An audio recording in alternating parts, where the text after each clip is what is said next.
As we enter the end of the Owl House Season 1, we will be introduced to the character whose voice actor describes them as an omnipotent, megalomaniac emperor.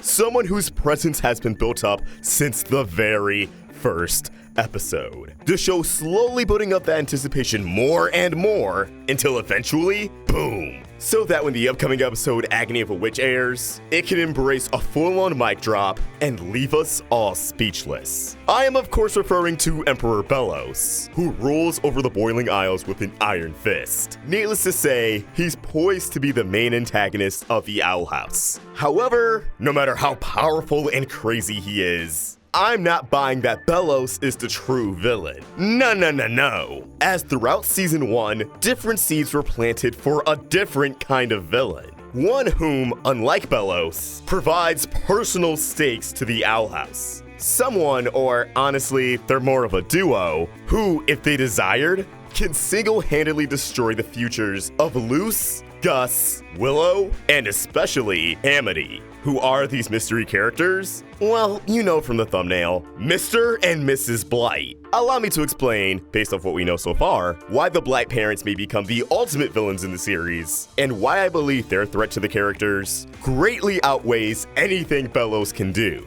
Of course, spoiler warning, if you are not caught up with the Owl House, please go catch up and then come back. With all that said, let's dive in. The best place to start is what we know about the Blight family, with nuggets of information starting at Season 1, Episode 7, Lost in Language. There are two very important entries that I want to focus on from Amity's journal, and this goes by super quick, but delivered and spaced out in such a way where it definitely sticks out to the audience. Amity documents a moment where she accidentally called a teacher mom, and apparently, this was not the first instance of such a thing happening. Now, whom the teacher in question may be, we're not really sure. I'm sure some suggestions could point to Lilith, considering their mentor-student relationship, and although I do want to touch on how Lilith ties into everything, here, I do want to throw out the suggestion that whoever the teacher is doesn't matter nearly as much as the action of Amity calling them her mother. It's not hard to piece together that this probably wasn't a moment of Amity saying, "Hey mom, Mr. or Mrs. Blank," but the more likely scenario, a teacher being dissatisfied with Amity in some capacity, whether if it was a test score or a magic-related project like her abominations, and Amity responding with, "Sorry mom, Mr. or Mrs. Teacher." That line alone revealed that Amity's mother holds her to very high standards, which obviously results on a lot of pressure falling on Amity's shoulders. But Lost in Language also revealed that Amity's parents are way more punishing on her than her older siblings, Amira and Edric. This could be due to Amity being the youngest, this could be due to any latent power they see within her. Or it could honestly be because, for one reason or another, they felt and continue to feel some sort of shame towards Amity. We do know Amity has dyed her hair a different color that's much closer to her siblings. Even if she is inspired by Azura, I'm not ruling that out at all. It still could have been a move that satisfied her parents,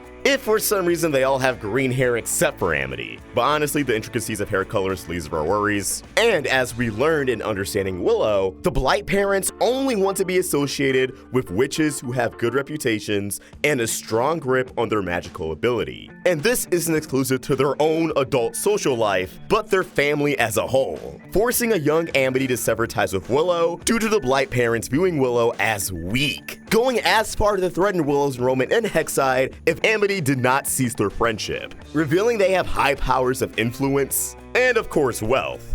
Hell, considering that statement, I would not be surprised if they had some sort of stake in Hexside, something that could go back generations. And something I mentioned before, but the Blight family may also have possible ties to the head of the Abomination Coven, given the head figure's similar hairstyle to Amity's mother, as seen on the Coven's flag. Hell, that in itself would explain why they have the power to sabotage Willow from joining Hexside. And it checks out as to why Amity is in the Abomination Coven in the first place. It could run in the family. One of Amity's parents could be in the Abomination Coven, while the other could be in an Illusion Coven, which could explain why Amity's siblings are in that track. But although that's everything we do know, that's not enough to say, hey, they're a much more powerful threat than Bellows. And that's when we turn to what's probably the biggest mystery in the Owl House: Edith's curse. Who did it? Before we dig into that, we have a message from today's sponsor. This video is brought to you by Skillshare. Skillshare is an online learning community with thousands of inspiring classes for creative and curious people. Explore new skills, deepen existing passions, and get lost in creativity. How so? Skillshare offers classes designed for real life and all the circumstances that come with it. These lessons can help you stay inspired, express yourself, and introduce you to a community of millions. For all of you aspiring to enter the animation industry or just want to sharpen your art skills,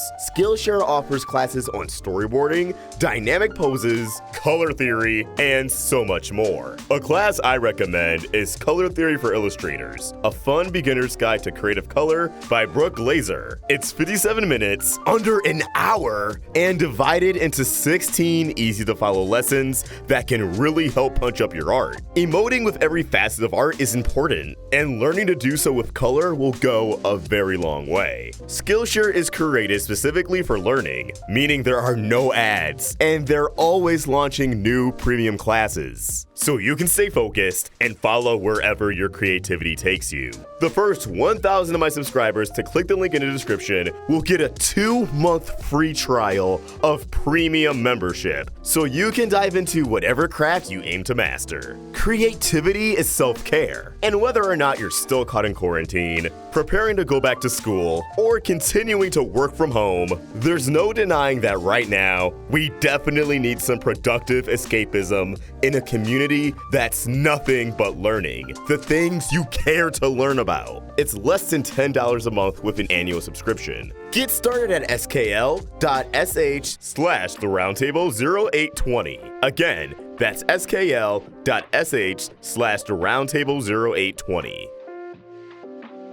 Well, as pointed out and theorized by Rebecca Rose, it's very possible that the Blights are responsible for Edith's curse, the truth being hidden in plain sight. All it takes is to observe the little details, as it appears the Blights are associated with star-shaped imagery, which can be found in the episode The Intruder, a star-shaped emblem placed on the door next to the figure who cursed Edith during her fever dream. The same star-shaped emblem can be found in Adventure in the Elements, on Edric and Amir's traveling bags, and even on the stained glass window within the Blight Manor. It's kinda hard to deny this consistency. Why would the Blights curse Edith? Well, I did speculate this mysterious student covered by a movie ticket on Edith's photograph in Wing It Like Witches could have been Mrs. Blight, but Sailor Comics J on Twitter pointed out why it could have actually been the real Good Witch Azura, something that adds up with the ongoing mystery of how Azura exists in both worlds. Still, with Edith, Lilith, and hypothetically Azura growing up in the same time frame, it's clear that Luce, Gus, Willow, and Amity are representative of the new generation, while all the aforementioned are the old generation. A common trope found in anime, especially shonen, and obviously anime is a huge influence on the Owl House. I mention this because, logically, Amity's parents would have gone to Hexside when Lilith and Edith did.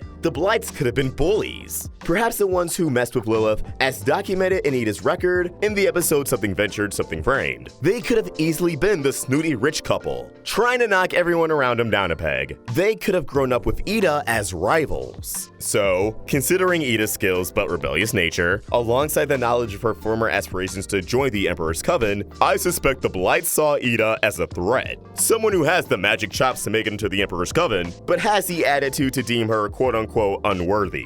And in order to sabotage her chances, they could have placed the curse upon her, a wound to end all wounds, taking out the most powerful witch on the Boiling Isles and leaving the Blights to rise further into notoriety. Maybe they even expected one of them to be appointed head of the Emperor's Coven, only for Lilith to be picked instead, which is why they made sure Lilith would be Amity's mentor, so one day Amity can become the head of the Emperor's Coven, correcting their failure. Or maybe they're just happy knowing Edith wasn't able to live up to her full potential for the sake of their own ego. Hell, for all we know, if that mysterious witch in Edith's photograph is Good Witch Azura, perhaps she was the one who cursed Edith. I mean, we can tell that character wears glasses, which kind of appear to be in the exact same shade as that mysterious silhouette who cursed Edith. Just a thought, Good Witch Azura may not be, well, good. Never meet your heroes. And I can already imagine the tension being up the roof once she learns that the Blights were the ones responsible for cursing her, and may even take issue with their child making googly eyes at Luce. And speaking of which, which, there's also Lumity, and well, all the main Hexai kids, as the nature of the Blight parents puts everybody, their futures, and friendships with Amity in direct jeopardy. If Amity's parents weren't down for her being friends with Willow, I don't think they're going to be down with her being friends with a human who can't perform magic as effortlessly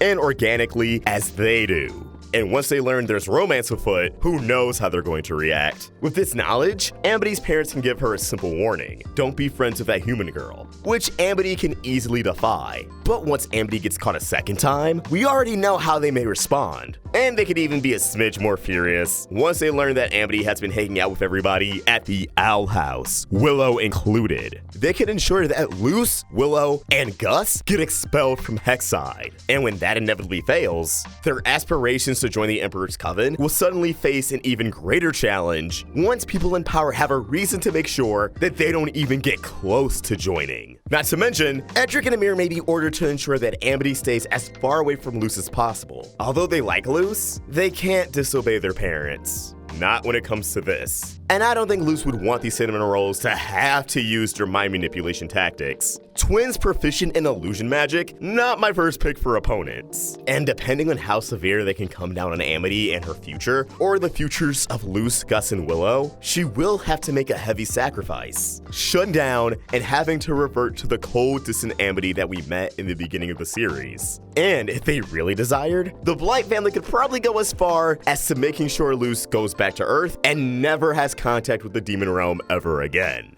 You lay all of this on the table, and then you go back to Emperor Belos. I don't intend any disrespect, but I mean, come on. He's really a threat to Ida right now, and maybe Luce. And that's because Ida refuses to join a coven. And Lilith made it sound like Ida can probably get pardoned pretty easily. As it stands, Willow and Gus want to join the Emperor's Coven. I'm sure some information can change that, but as things stand right now, I hope you can see why I believe the Blights are much more interesting and honestly, narratively powerful antagonists that, when considering all of the prospects, make the other opposing forces look kind of tame in comparison. But hey, I'm sure only time will tell. But as always, these are just my thoughts, and I want to hear yours. What do you think? Who do you believe the true antagonist of the Owl House could be? Do you think it's Bellows, or do you agree that, hey, the Blights? Not out of the question. Special thanks to ARTWITHKODA for creating an awesome thumbnail. For more of his wonderful art, you can find him on Tumblr and Instagram at ARTWITHKODA, and subscribe to his YouTube channel. Link down below in the description. Let us know your thoughts in the comments below, or tweet your thoughts at RoundtableVids. And for more of my own thoughts, you can find me at Fox. We're also on Instagram. If you enjoyed this video, please sort of like and subscribe to the Roundtable for more great cartoon content. Thank you for watching, and I hope you have an awesome day. Fox, signing out.